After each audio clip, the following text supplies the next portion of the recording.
Bonjour, dans cette vidéo, je vais vous faire la correction de l'exercice 5, c'était l'exercice de Scratch. Alors, on vous disait, le programme ci-dessous a été réalisé sous Scratch. Lis-le attentivement et observe ce que l'on obtient quand on le lance. Donc ça, vous reconnaissez que le programme, c'est ça, et que ça, c'est la scène.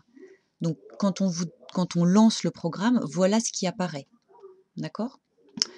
Première question, à quelle propriété fait référence la valeur affichée? Donc la valeur affichée, c'était peut-être pas très clair, mais c'était celle-ci, la valeur affichée sur la scène de Scratch. Que se passera-t-il si l'utilisateur entre 120 pour le premier côté et 160 pour le deuxième côté? Alors, je vais vous montrer maintenant ce que ça donne quand on lance le programme. Alors, je vais lancer le programme. Donc, on me demande la longueur 1. Donc, on va donner 100. Ensuite, le programme me demande la longueur 2. Je rentre la valeur 50. Et regardez ce qui se passe. Voilà, vous avez vu. Donc, on va revenir un petit peu en détail sur le programme pour essayer de décortiquer ce qui s'est passé.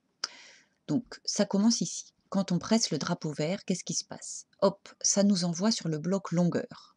Longueur, c'est ça. Donc, on va regarder ce qui se passe ici, de haut en bas. Demander longueur 1 et attendre. Donc, vous avez vu ce qui se passe. Le programme vous demande longueur 1, point d'interrogation. Et là, c'est vous qui rentrez une valeur. Et cette valeur, elle sera stockée dans réponse.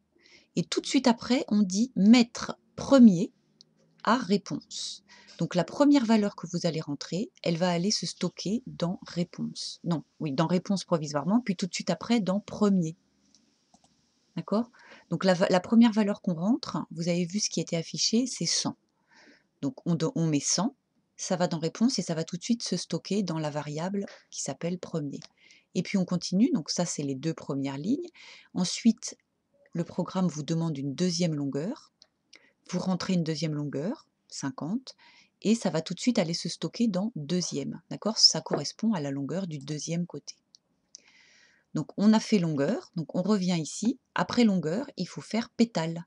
Pétale, c'est tout ça. Donc pétale, ça prend le stylo, ça avance de le nombre qu'il y a dans premier, c'est-à-dire 200. Ça tourne de 90 degrés.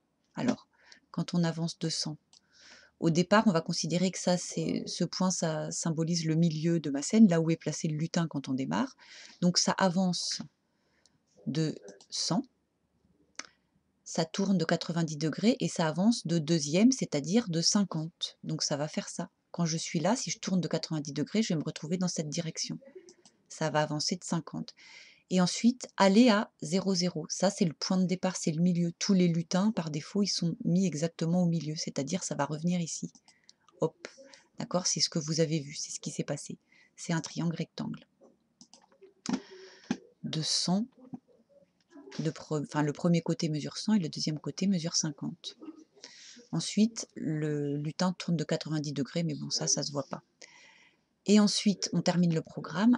Ça va annoncer la racine de arrondi de premier côté fois premier côté plus deuxième côté fois deuxième côté. C'est-à-dire, ça calcule ça. Racine carrée de 100 fois 100 plus 50 fois 50. Et ça, c'est exactement le théorème de Pythagore. D'accord? En fait, ça va annoncer, le nombre annoncé, c'est la longueur de l'hypoténuse. Parce que si je veux calculer la longueur de l'hypoténuse, je vais bien faire ce côté au carré plus ce côté au carré, et ensuite prendre la racine du résultat. Ça revient exactement à faire ça. Ensuite, on vous demandait que se passe-t-il si on avance de 120 pour le premier côté et de 160 pour le deuxième côté.